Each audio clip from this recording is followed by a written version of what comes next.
இந்திய அணி வந்து பார்த்திங்கன்னா, இப்போ ஜிம்பாப்வே கூட விளையாண்டுருக்கு. ஜிம்பாப்வே தொடர் முடிஞ்சோனையும் வந்து பார்த்திங்கன்னா வந்து, ஒரு 2 நாள் கேப்லேயே வந்து பார்த்திங்கன்னா வந்து, ஸ்ரீலங்கா கூட வந்து பார்த்திங்கன்னா வந்து 3 1 நாள் மற்றும் 3 T20 போட்டிகள்லாம் விளையாட போகிறாங்க.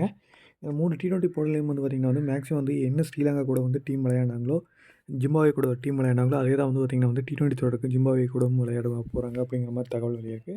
காரணம் என்னன்னா வந்து, நிறைய சீனியர் பிளேயர் ரிட்டயர்ட் ஆயிட்டாங்க. அடுத்து வந்து பார்த்திங்கன்னா வந்து 2022ல 26ல வந்து T20 வேர்ல்டு கப். அதனால வந்து பார்த்திங்கன்னா டீம் வந்து பார்த்திங்கன்னா வந்து, இப்போ இருந்தே ஒரு யங் பிளேயர்ஸ்க்கு நிறைய சான்ஸ் கொடுத்தா தான் அப்படிங்கிற மாரி ட்ரைனிங் கொடுத்தா தான் வந்து, அந்த வேர்ல்டு கப்பு நம்மளால வெல்ல முடியுங்காட்டி கில்லு தலைமை தான் மறுக்க ஆடப்போகுது.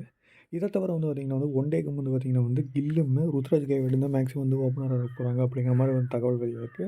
காரணம் என்னன்னா, ஸோ மெயினான சீனியர் பிளேயர்ஸ்க்கு எல்லாத்துக்குமே வந்து பார்த்திங்கன்னா வந்து, சீனியர் தொடரில் வந்து பார்த்திங்கன்னா வந்து, ஸ்ரீலங்கா தொடரில் ரெஸ்ட் கொடுக்குற காரணத்தால வந்து பார்த்திங்கன்னா வந்து, அங்கேயும் ஒரு எக்ஸ்பெரிமெண்ட்டாக வந்து ஏன்னா வந்து சாம்பியன்ஸ் ட்ராஃபிக்கு அப்புறம் 2027 தான் வேர்ல்டு கப்புங்காட்டி வந்து சாம்பியன்ஸ் ட்ராஃபி கடைசியில் கொண்டு வந்தீங்கன்னா, உங்களும் நம்மளுக்கு இது ஸ்ரீலங்கா கூட ஒரு 3 சீரிஸ் இருக்குது. அதுக்கப்புறம் நியூசிலாந்து கூட ஒரு 3 சீரிஸ் தான் இருக்கிறங்காட்டி வந்து பார்த்திங்கன்னா வந்து, நம்ம இந்திய அணிக்கு வந்து பார்த்திங்கன்னா 50 ஓவர்லேயே கான்சன்ட்ரேட் பண்ணாதங்காட்டி வந்து பார்த்திங்கன்னா, அதுக்கு ஒரு ரீப்ளேஸ்மெண்ட்டாக வந்து எப்படி வந்து சீனியர் பிளேயர்லாம் நிறைய பேர் ரிட்டயர்ட் ஆனாலும், அதே மாதிரி சாம்பியன்ஸ் ட்ராஃபிக்கு அப்புறம் ரிட்டயர் ஆகிறதுக்கு அதிக வாய்ப்பு இருக்கிறங்காட்டி, ஒரு யங் பிளேயர்ஸ்க்கு வந்து பார்த்திங்கன்னா வந்து ஒரு வாய்ப்பு கொடுத்து இப்போ இருந்தே டெவலப் பண்ணுற முனைப்பில வந்து பார்த்திங்கன்னா வந்து, இந்திய நிர்வாகம் இருக்காங்க. அது தவிர வந்து பார்த்திங்கன்னா வந்து, பிசிசி சேர்மன் போஸ்ட்டுக்கு வந்து பார்த்திங்கன்னா வந்து, இந்த தாட்டி வந்து புது ஆள் எடுப்பாங்க. ஏன்னா வந்து ஜெய்ஸா வந்து பார்த்திங்கன்னா, ஐசிசி சேர்மன் போஸ்ட்டுக்கு வந்து அவர் அன்போஸ்ட்டில் வந்து பார்த்திங்கன்னா வந்து அவர் செலக்ட் ஆகியிருக்கிறங்காட்டி வந்து ஜெய்ஸாக்கு பதிலாக வந்து இந்த தாட்டி பிசிசிக்கு வந்து பார்த்திங்கன்னா வந்து நியூ ஒரு சேர்மன் எடுக்கிற காரணத்தால வந்து பார்த்திங்கன்னா வந்து, இந்திய அணியில் அவங்க புதுசாக வரவங்க சஜெக்ஷன் பண்ணுறவங்க வந்து பார்த்திங்கன்னா, இதனாலேயே வந்து நிறைய மாற்றங்கள் ஏற்படும். இதுக்கப்புறம் வந்து பார்த்திங்கன்னா வந்து இந்திய அணியில் வந்து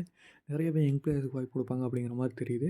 ஐபிஎல் யார் ஒரு நல்ல பெர்ஃபார்மன்ஸ் போடுறாங்களோ, அவங்க உடனே வந்து ரேடார் பண்ணி குயிக் ட்ரான்ஸ்ஃபராக வந்து ஒரு இந்தியன் சர்க்யூட்டில் வந்து எடுத்துகிட்டு வந்து அவங்களுக்கு நல்லா ட்ரைனிங் கொடுத்து அடுத்தது வேர்ல்டு கப்புக்கு தயார் பண்ண போகிறாங்க அப்படிங்கிற மாதிரி வந்து பார்த்திங்கன்னா வந்து தகவல் வெளியாகுது. கம்பீர் கோச்சை வந்து அறிவிக்கப்படுவார் அப்படிங்கிறது வந்து தகவல் வெளியாகிருக்கு.